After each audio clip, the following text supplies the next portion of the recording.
For those of you who have been coming to church for years, my guess is you're pretty familiar with the Palm Sunday story, the story that I just read. But let me just refresh your memory. Jesus has basically spent the last 3 years or so on the road as an itinerant preacher and teacher. And during that time, he's created a pretty good resume. He's helped people, he's healed people. He's broken down the conventions of his day by eating with outsiders, touching the untouchable, loving the unlovable. He's spoken truth to power. And of course, he's preached. Largely through the telling of simple but powerful stories of the father waiting for his son to come home, or the Samaritan who helps somebody when everybody else passes them by, or the judge who forgives instead of demanding his due. Who knows in that time how many dozens or hundreds of people his ministry touched and transformed. And now he was finally going to get the recognition that he never sought, but he fully deserved. He was entering Jerusalem, as every Jewish male was expected to do, to attend the Passover celebration. In those 3 years, he'd gone largely from being an unknown preacher from a backwater town called Galilee to a rock star. And so when he arrived in Jerusalem, there was a crowd all ready to greet him. It was the custom of that day that you covered the ground on which those that you held in the highest esteem walked, usually kings. And so they covered the ground on which Jesus was going to enter the city with a carpet of palm branches and shawls, a sure and certain sign that they recognized him as their king. Now, whether Jesus knew exactly what was going to happen to him while in Jerusalem is open for debate, but he knew that the authorities wanted him out of the way. He knew that there was little likelihood that he was getting out of that town alive. And so, there he stood at the gates of the city. And he asked the disciples to bring him a donkey. Tell the owner, he said, that we will return it. And so they do. Jesus gets on the back of the donkey, and he rides down the road, and of course the crowds are waiting for him, and they cheer, and they shout, Hosanna, and they say, welcome to our King. And in the shadows, the Pharisees are rubbing their hands, saying, we've got him now. It's a great scene. We can easily picture it, the cheers, the waving branches, the energy of the crowd. And I really do miss how we used to recreate that here with our kids walking all around the church waving their palm branches, but next year for sure. Question is, what happened after that, when he got to the end of the road? Well, if you're reading the story from the book of Matthew or Luke or John, it says that when he got to the end of the road, it ended at the temple. He got off the donkey. He then entered the temple and drove out the money changers. It's called the cleansing of the temple. And again, many of you probably are familiar with this part of the Easter story. The money changers were essentially those who were ripping off the faithful who had come to pray. And Jesus lost his cool, and he threw over their tables, and he drove them out at the end of a whip. But there's a fourth gospel, and that's the Gospel of Mark. What if you read the story from the Gospel of Mark, as I just did? Here is what it says happened when Jesus got to the temple on the back of the donkey. It says this: Jesus entered the temple, looked around, and then, as it was late, he left. That's it. It's different. There's no driving out of the money changers at that point. Now remember, Mark is actually the first gospel written, which really does give it some authority. And to be clear, Mark does have Jesus cleansing the temple, but he does it a little bit later on. But in terms of the Palm Sunday story, it says that he went inside, he looked around, and then as it was late, he left. Is there any significance to that? Why did the gospel writer want us to know that it was late? Was Jesus late? And if so, what was he late for? I'm going to do some massive speculation this morning. I'm going to use my imagination. I'm going to go off script for a little bit, if you will. But I've been giving it some thought. Could it be, and I know this really is speculation, but could it have been that Jesus needed to return the donkey?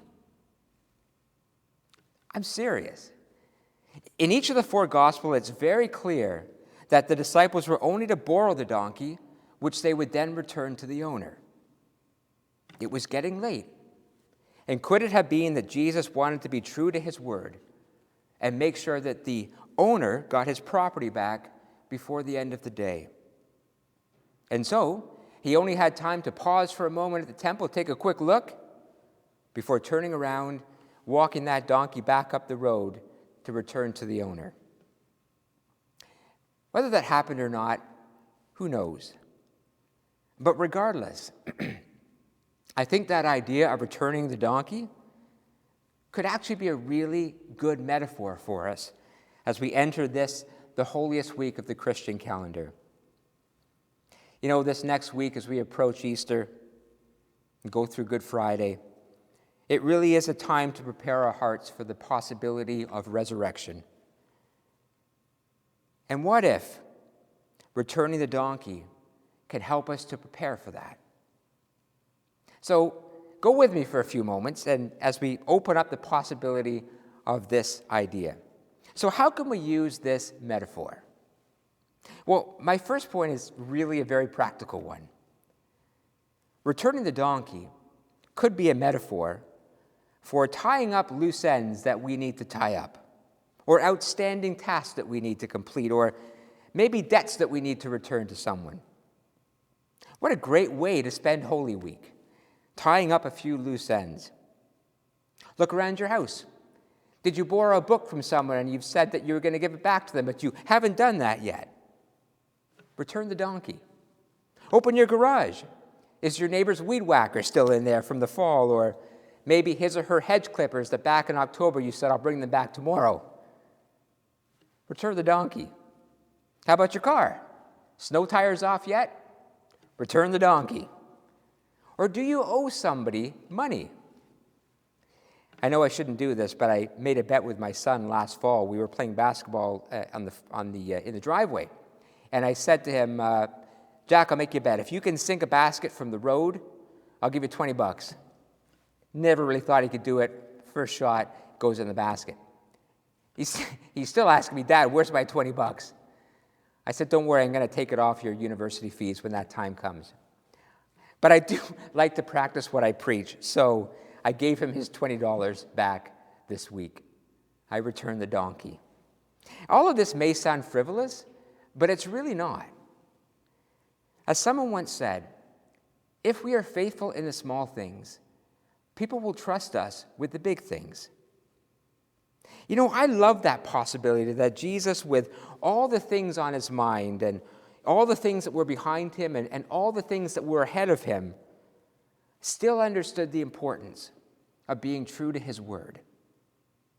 You know, I'll bet you almost anything that the owner of that donkey probably figured his animal was gone. Or maybe one day he would eventually find it wandering the streets of Jerusalem. I mean, after all, this man was the Messiah. He had much bigger fish to fry than to worry about returning a donkey. Imagine what he would feel like if he saw Jesus trudging up the road, pulling the donkey behind him. He would probably say to himself, this is why this man is great. He's faithful in the small things. Reminds me of the story of a woman who was sunbathing on a beach in Florida. Little guy comes over wearing his bathing suit and carrying his towel, and he goes up to the woman and he says, excuse me, ma'am, do you believe in God? She says, yeah, I do. He says, do you go to church every Sunday? She says, yes, as a matter of fact, I do. He says, well, do you read the Bible and pray? She said, yes. Could not imagine where this conversation was possibly going. Finally, the little guy sighs, and then he smiles and he says, great, he says, can you hold my quarter for me while I go swimming? Being faithful in the small things, it matters. Honesty, being true to our word, really is a test of our character. So I want to invite you this Holy Week to really give this some thought. What loose ends do you need to tie up? Is there a letter you need to write? Is there an email you need to send? Do you need to get your tires changed? Or is there a weed whacker you need to return? Or a debt you need to give to your kid?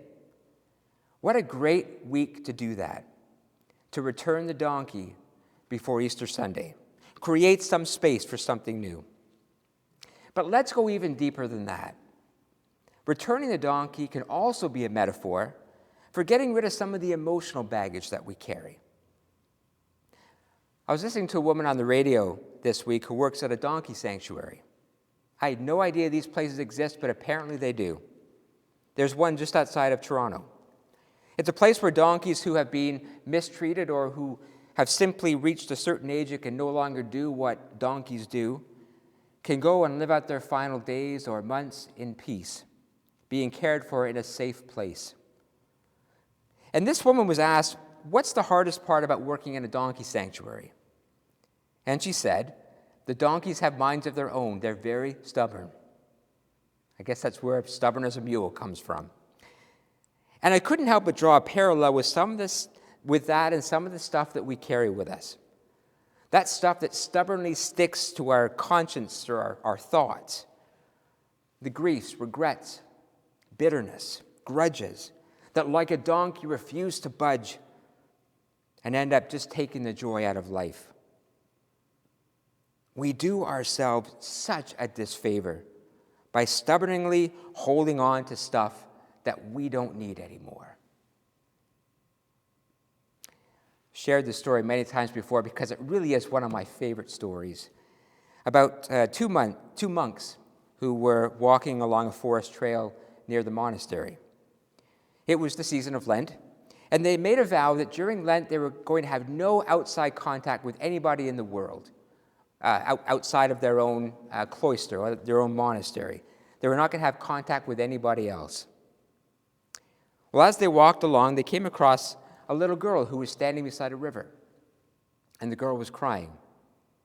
So one of the monks asked her what was wrong, and she said that she wanted to get home, but she couldn't get across the river. The water was too deep. So the monk reached down, picked her up, put her on his shoulders, walked across the river, put her down again, and off she went on her way. The monks kept walking. All the way, the other monk was silently fuming, so angry at his friend for breaking the vow that they'd made by not only speaking to somebody, but by actually having contact with her.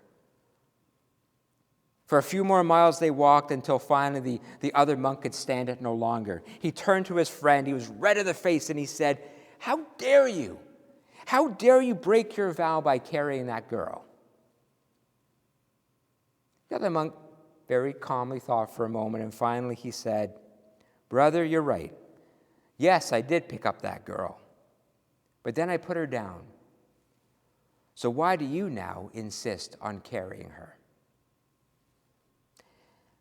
The 14th century theologian Meister Eckhart talked about what he dubbed the wayless way or the weightless way.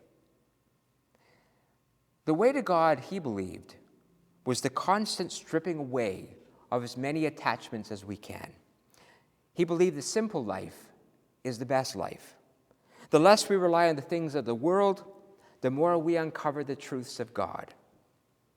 And he was certainly talking about stripping away worldly attachments, but he also meant that we can get attached to experiences that can end up being distractions to a deeper experience of life.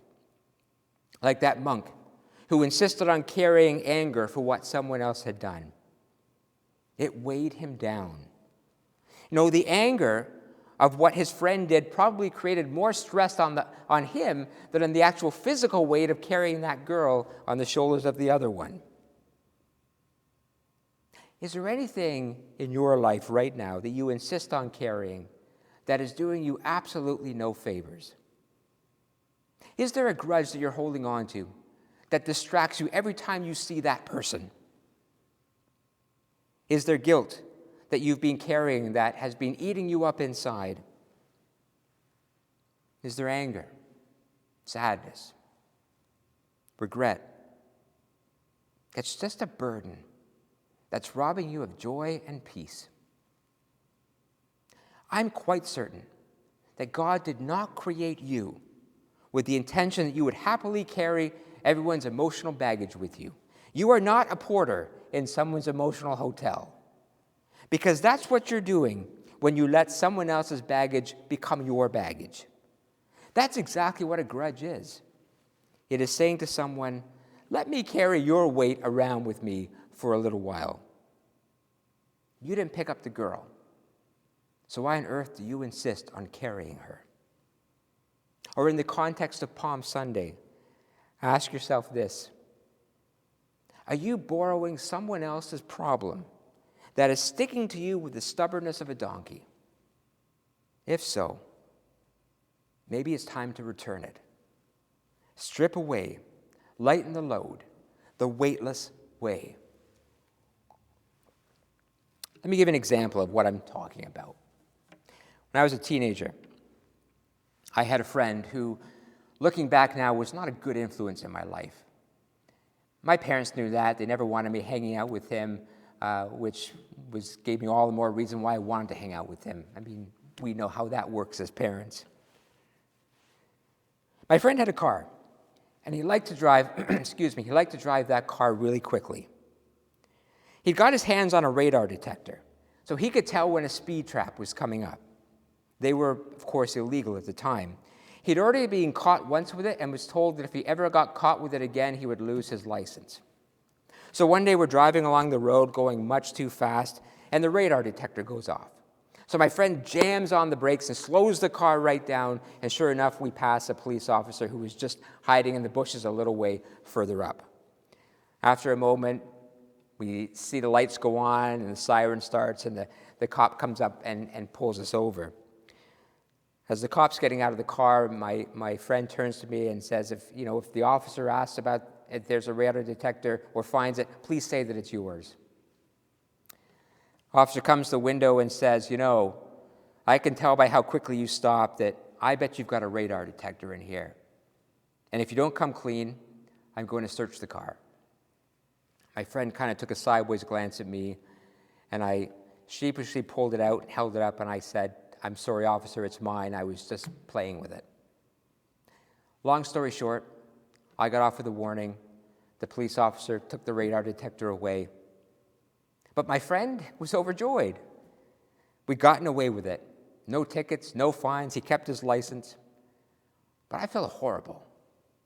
For weeks, I carried that with me. I couldn't shake it. It was a weight on my shoulders while my friend carried on as happy as can be. Finally, I thought to myself, why am I carrying the weight of his mistake? So guess what I did? I returned the donkey. I went to see him and told him that what had happened had made me feel, that he had no right to put me in a situation like that, and it made me not want to be his friend. I remember as I left his house, literally feeling lighter. My body felt straighter. The weight had been lifted. I finally put the girl down. There's something very powerful about what Meister Eckhart calls the stripping away of what we don't need, the weightless way. Truly, the path to good living is freeing ourselves from baggage that weighs us down, particularly when that baggage belongs to someone else. Is there a figurative girl that you need to put down? Is there a donkey that you need to return to free up some of that inner space for the resurrection to come on Easter Sunday? So, returning the donkey can be a metaphor for tying up loose ends. It can be a metaphor for shedding the things that keep us from experiencing goodness and happiness in life. And thirdly and finally, returning the donkey can be a metaphor for returning to the core values that we most cherish in life. Here's why I think Jesus may have returned the donkey. One of the core values that he followed in his life and ministry was justice. Justice is what drove him. He was always deeply aware and deeply responsive to the needs of those who lived on the margins of society. In our modern world, we can't really relate to the value of a donkey. But in Jesus' day, to a poor farmer, a donkey was the most important piece of farming equipment that he owned. A donkey could pull the plow, carry tools. It was a beast of burden. To take someone's donkey was a huge deal. You could have been taking away that farmer's ability to do his job. Perhaps the equivalent today would be us asking a farmer to borrow their John Deere tractor or their combine. Use that in a parade. My point being that Jesus, who put justice above almost anything else, would never want to see that farmer suffer. It would have been important to him to return to that man something that he knew would be of vital importance to him. He wasn't just returning a donkey. He was returning to his core value. Once again, Holy Week, the week of Good Friday to Easter Sunday, and Easter Sunday, is traditionally a time for contemplation, reflection, and self-awareness. A time to think about what the core values are that are at the center of our lives. And are we living those core values? Maybe through the distraction of COVID, or because we've been preoccupied with other things, maybe we've drifted a little from our core values. So maybe this week is a great time to return to them. A time to realign our lives with what we most value and what we most cherish. I like to think that one of my core values is kindness. It doesn't mean that I'm always kind or I always get it right. But one of my core values is kindness because I believe that kindness is maybe the simplest, but also the most profound way that we can live out our faith. But I've noticed during COVID, there's a temptation to become insular, to want to take care of yourself and your family, or become preoccupied with health and safety and limiting contact, and to kind of focus inward. And in many ways, so it should be. And I'm not faulting that. A crisis will always tempt us to turn inward. But it's funny because these past few weeks, if you've been watching the services every week, and as you saw this morning, I've been trying to do these random acts of kindness this week and inviting you to try and do the same. What this has done is it's forced me every week to get my mind off my issues or my problems or my preoccupations and instead simply focus on what I can do for someone else. Here's what I discovered. And when I think back over my life, I think this has been true all my life, and I bet you it's been true all your life as well. It's this. The universe, or life, tends to give you back what you put out. And isn't that true? It's the boomerang effect. The universe, life, whatever you want to call it, tends to give back to you what you are willing to put out to it.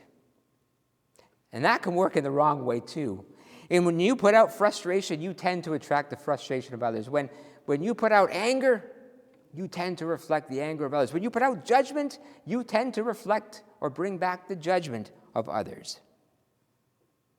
Anyway, I found the more acts of kindness that I did, not only was kindness returned, but here's what was interesting. Opportunities to live out that value of kindness kept presenting themselves to me. Some really quite interesting coincidences have taken place for me over this Lenten season, these past 40 days. As I did these acts of kindness, more and more opportunities started to present themselves. I was in a store the other day and I came around the corner and a woman couldn't reach a box on the top shelf. And she says, "Excuse me, you look like you're tall. Can you get that?" Of course I could get that. Simple. Take it right off the shelf. Simple act of kindness. But it kept happening. Last weekend, I was vacuuming out the car at the gas station. And a woman drove in, and her tire was basically flat. She pulled up beside me and she said, "I need to get my car to the mechanic to get my tire fixed. I just want to get enough air in to get down the street." So I said, "Well, the air thingy, whatever it is, the air thing is there to put air in your tires. Just go ahead and use it. She said to me, she says, I've never put air in my tires before. So I said, well, no problem. I'm happy to do that for you. And I did. 2 days ago, I was at a restaurant, and I had to go to the little minister's room. And a woman said to me, you know, my little guy's been in the bathroom for a while, and I'm worried that he's okay. Would you mind checking on him? His name is Jacob. No problem. Went in. Jacob was fine. He was splashing around in the sink. I don't know. Maybe I'm crazy. But it just seemed like when I put kindness out there, kindness came back in the form of opportunities to do more kindness. Scripture tells us that we have core principles in our faith. The Apostle Paul called them the fruits of the Spirit: love, peace, patience, kindness, goodness, gentleness, generosity, faithfulness, self-control. Our faith invites us to bring these values into our very core, to base our life on them, and then to build our life from them. In life, we can so easily get away from those core values for lots of reasons. We get distracted, or we get focused on our problems. We get frustrated with life, and so on. But when we come back to them and live them with purpose and passion, I truly believe that the universe will reward us. Love, peace, patience, kindness, goodness, generosity, gentleness, faithfulness, self-control. This is what we're invited to bring into our core. So what I want to invite you to do as we enter Holy Week is ask yourself this question: what is my core value? Maybe you have lots. I'm sure you have lots. But even pick one that maybe is the most important to you. Is it love? Is it justice? Is it patience? Is it kindness? Whatever it is, return to it. Return the donkey. For the next few days, I want you to live that core value, but I want you to live it in a way that you maybe never lived it before. Don't just be kind, be incredibly kind. Don't just be generous, be radically generous. Don't just be positive, be super positive, and so on. I want to see if you have the same experience. Does it come back to you? Does the universe open up opportunities for you to keep investing that value? Because every time we live a core value, we deepen it. And every time we deepen it, it deepens us. So let's review where we're at. Did Jesus return the donkey? I don't know.